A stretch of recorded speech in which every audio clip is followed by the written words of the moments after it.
Buenos días, México. Bienvenidas y bienvenidos. Gracias por estar este día, 21 de enero 2026. Estamos con las noticias, la información, lo que está ocurriendo en México y en el mundo.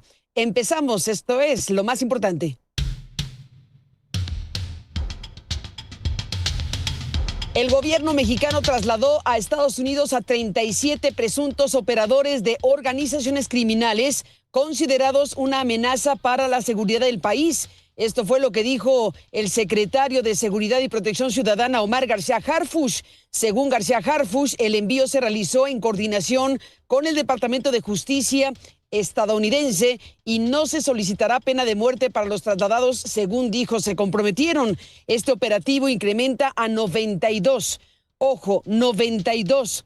El número de criminales o de presuntos criminales de alto impacto enviados a Estados Unidos durante la actual administración sin pasar por un proceso de extradición. Ayer el presidente Donald Trump de los Estados Unidos reiteró que ha designado a la MS-13 y a los cárteles de la droga mexicanos como organizaciones terroristas extranjeras y señaló que tras reducir, dice, en un 97% el tráfico de drogas por vía marítima, ahora estarán comenzando a atacarlos por tierra, lo cual describió como más sencillo. Escuche usted lo que está diciendo Donald Trump.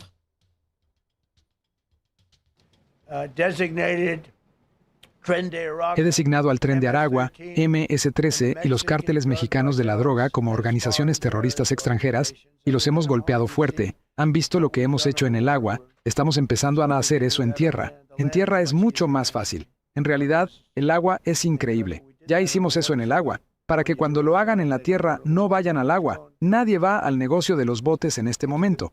Puedo decir que por agua entran 97% menos de drogas.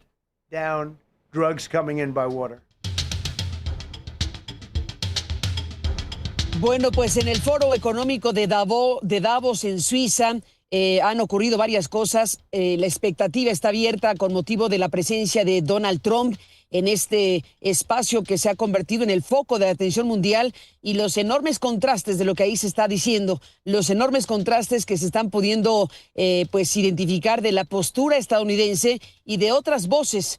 En este caso, el mensaje del primer ministro de Canadá, que es un mensaje el más importante que hasta el momento en este Foro Económico de Davos se ha pronunciado, es un mensaje muy directo, muy claro, sin rodeos. De ese discurso del primer ministro de Canadá estaremos hablando ampliamente y, como digo, en los contrastes se puede conocer lo que dijo en Davos quien es el secretario de Comercio de los Estados Unidos, Howard Lutnick, declaró que la globalización ha sido una política fallida que ha dejado rezagados al país y a sus trabajadores. Esto fue parte de lo que dijo, señalando que los países tienen derecho a proteger sus fronteras y llamó a evitar sacar o deslocalizar industrias clave como medicamentos o semiconductores, así como no depender de otras naciones en sectores fundamentales para la soberanía. Escuche usted esta parte del discurso de Lutnick desde la postura de los Estados Unidos. La globalización le ha fallado a Occidente y a Estados Unidos. Es una política fallida. Es lo que Occidente ha defendido.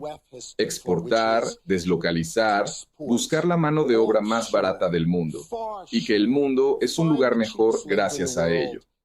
Lo cierto es que esto ha dejado atrás a Estados Unidos. Ha dejado atrás a los trabajadores estadounidenses. Y estamos aquí para decir que América Primero es un modelo diferente, uno que animamos a otros países a considerar, y que consiste en que nuestros trabajadores son lo primero.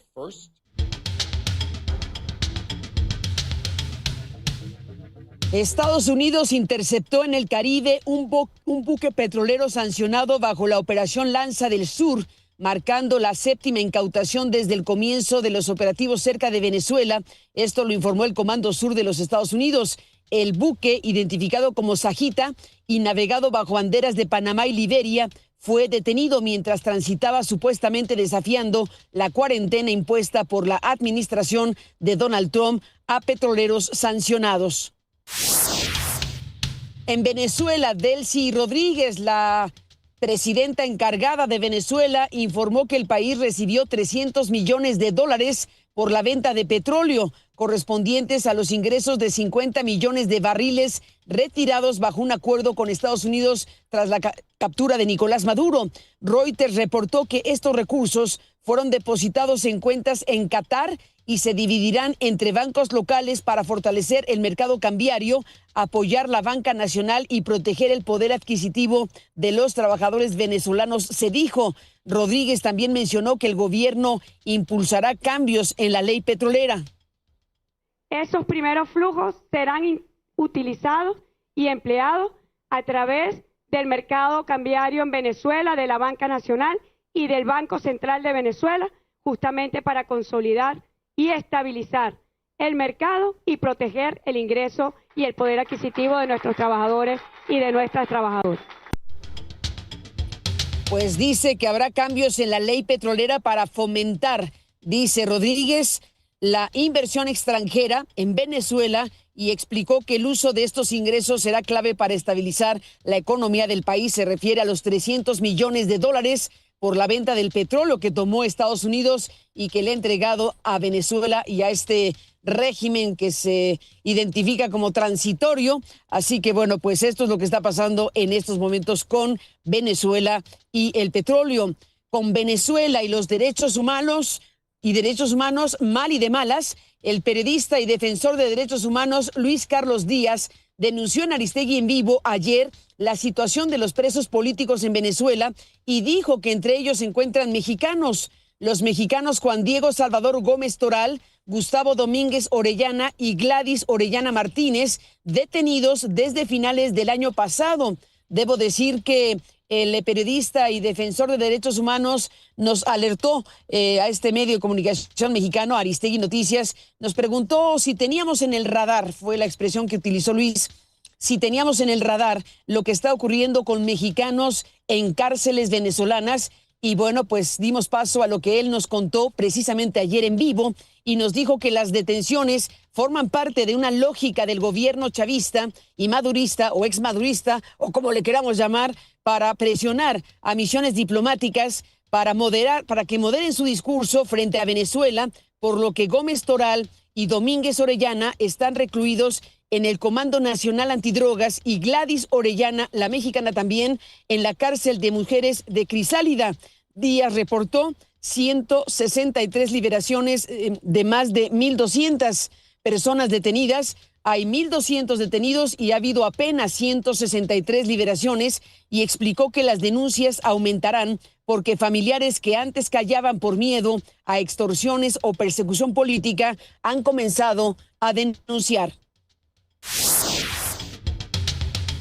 El Air Force One del presidente Donald Trump presentó un problema eléctrico menor al despegar rumbo al Foro Económico Mundial de Davos en Suiza, por lo que regresó a la base en Washington para cambiar de aeronave. Tras abordar un Boeing 757 más pequeño, retomó su vuelo con un retraso de más de 3 horas. Su intervención en el foro, prevista para este miércoles, se centrará en temas económicos internos como el costo de la vida y el acceso a la vivienda, según lo que se ha adelantado. Y bueno, pues algunos critican que se estima que puede priorizar su agenda interna, pero bueno, no lo sabremos sino hasta escuchar a Trump en Davos cuando termine de llegar, una vez que tuvo este imprevisto que le ha retrasado 3 horas su vuelo. Y bueno, también está el tema de Groenlandia, desde luego el tema de Groenlandia, que es de primer orden en este momento para efectos de este foro económico de Davos. Iremos viendo de qué va el discurso.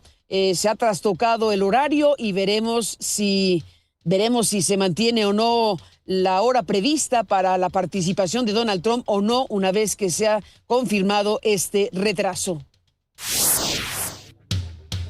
Y detengámonos y escuchemos con mucha atención lo que se está diciendo desde Europa y desde Canadá, especialmente desde Europa y desde Canadá en las últimas horas. Estamos hablando del discurso de Ursula von der Leyen por un lado y por otro lado el potente y muy nítido discurso del primer ministro de Canadá, sin duda los que están siguiendo el foro de Davos podemos coincidir, o los que estamos siguiendo de cerca el foro de Davos, podemos coincidir en que el mensaje de el primer ministro de Canadá, pues es el mensaje más potente al momento, donde estaba planteando Canadá que no estamos que el mundo no está cruzando una transición, estamos cruzando una ruptura.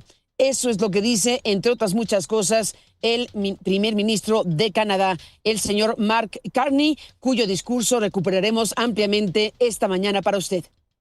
En el caso de Ursula von der Leyen, la presidenta de la Comisión Europea advirtió en el Parlamento Europeo que el mundo vive un cambio permanente en el orden global, marcado por el predominio de la fuerza bruta, económica, militar y geopolítica. Ante el escenario llamó a la Unión Europea a acelerar su independencia económica, tecnológica, democrática y de seguridad y a revisar su estrategia global. Von der Leyen sostuvo que esta autonomía debe servir para construir una Unión Europea más fuerte, con capacidad real de defensa en un mundo cada vez, dijo, más anárquico. Y pues le adelanto lo que tendremos más destacado esta mañana, que es este discurso del primer ministro canadiense, Mark Carney, advirtió en el foro de Davos que el viejo orden mundial no regresará y llamó a otros países a unirse frente a grandes potencias que han debilitado un sistema internacional basado en normas. Sostuvo que el mundo atraviesa una ruptura y no una transición en la que los grandes poderes utilizan la integración económica como un arma, lo que obliga a países como Canadá a recalibrar sus relaciones. Carney citó al autor y expresidente checo Václav Havel para describir un escenario en el que el orden global se está apagando, donde los poderosos hacen lo que quieren y los débiles terminan sufriendo. Bueno, estamos la cita de Havel. La cita de Havel tiene que ver con el poder de los que no tienen poder. Esa es la cita de Havel. Y bueno, pues estamos hablando de un giro discursivo de Canadá muy fuerte, muy importante. Y bueno, pues veremos las repercusiones internacionales que tiene este conjunto de planteamientos de los que hablaremos, como digo, más ampliamente esta mañana. Seré directo. Nos encontramos en medio de una ruptura, no de una transición. Durante las últimas 2 décadas, una serie de crisis financieras, sanitarias, energéticas y geopolíticas han puesto de manifiesto los riesgos de una integración global extrema. Pero, más recientemente, las grandes potencias han comenzado a utilizar la integración económica como arma. Los aranceles son una herramienta de presión. La infraestructura financiera, una forma de coerción. Las cadenas de suministro, vulnerabilidades que se pueden explotar.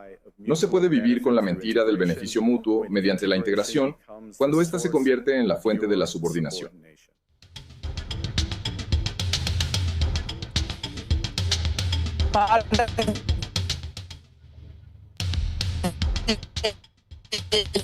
Estaremos informando para ustedes también el país, gracias a quienes siguen las estaciones de Grupo Radio Centro en la República Mexicana, gracias a quienes están conectados y conectadas en las plataformas de Aristegui, y muchísimas gracias a quienes ven y oyen este programa en vivo en www.aristeguinoticias.com. Gracias si estás siguiendo esta transmisión en internet en México, en Estados Unidos o en cualquier parte del mundo.